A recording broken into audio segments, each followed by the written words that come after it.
Woody Wommack, Mike Farrell here. Early signing period. We're having all types of fun, and we're spinning it forward, as my friend Bob Lee would say. One of your childhood heroes, I know. Do you really know Bob Lee?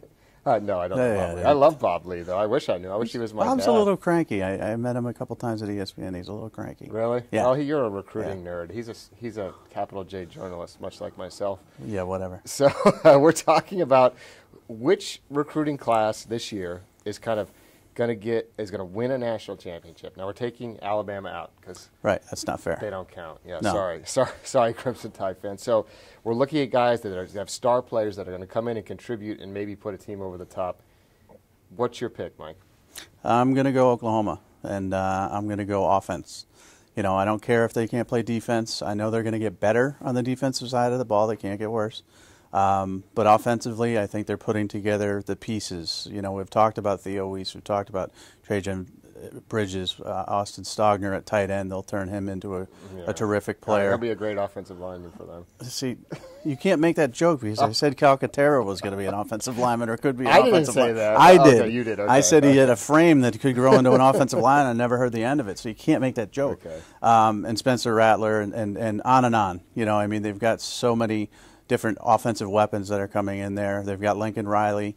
They've got the Big 12 schedule, which always helps as well. They've been in the playoff before. They're primed. You know, I don't think they're winning the national championship this year, so I think in a couple years this class could push them over the edge. They got my boy Woody Washington. He's a defensive player. Yeah, exactly. We'll see. He'll forget. He could forget how to tackle when he goes there, but let's hope he doesn't. You know, they've got Stripling at defensive end, who is very raw, but they can turn him into something. Well, and what I think is underrated about Oklahoma is how they develop offensive linemen. Orlando Brown. Listen, I wouldn't have taken Orlando Brown on, you know, my 1AA team when he was coming out of college. No, he looked horrible. And I didn't think. And now he's in the NFL.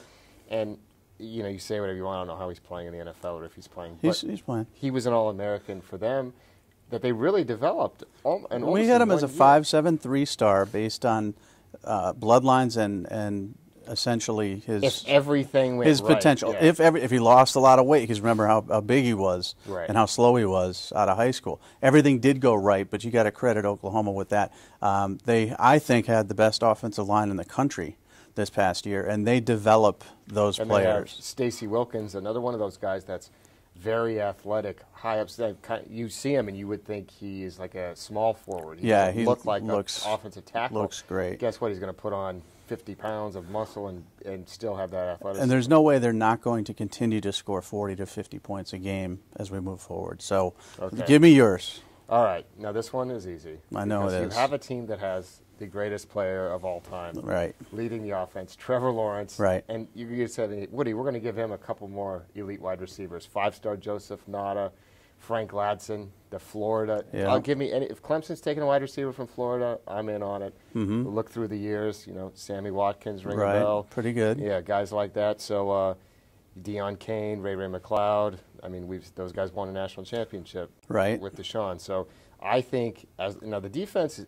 I'm a little nervous. They're losing all of their defensive line. Right, yes, but they have a few 4-stars that are going to step in. They do have Xavier Thomas. They have KJ Xavier Henry. Thomas is awesome. I think there's, you know, the issue for them is maybe D-tackle because you're losing 2 first-round picks. Right. But they signed Tyler Davis today, and I just think you put all that together and a great quarter. We've seen what a great quarterback can do, can overcome a whole lot of issues for a lot of teams. Yeah. And guess what? You got the greatest of them all. Well, we'll see. I mean, you know, and both of them have a chance to win it this year.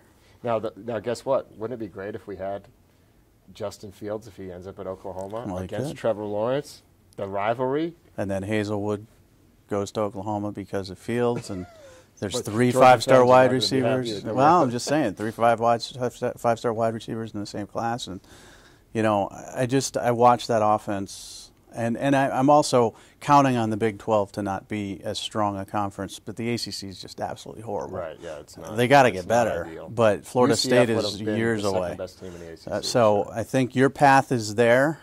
My path is there. One of them could win it this year, but these classes here, what they're putting together here, pieces to the puzzle. And I think the obvious answers would be Alabama and Georgia. but they're going to run into each other each Every time. year. Every year they have to play each other. So, they're gonna knock each other out, or one's going to knock the other out. Whereas Texas, I got to deal with Texas if I'm Oklahoma. That's not easy. Clemson doesn't have to deal with anybody. Yeah, Clemson's got to play Wake Forest, They got Florida State, who's about, 4 or 5 years away from being good again. Yeah, Louisville's rebuilding. They're doing well. So maybe your path is clearer, but I'd take the Oklahoma offense over anybody. All right, so both of our teams could win it this year, too, keep in mind. They're both alive and well. I think Clemson has a better chance than Oklahoma this year, but we'll see. All right, so keep it locked here, Rivals.com. We got more scintillating conversation with myself and Mike Farrell.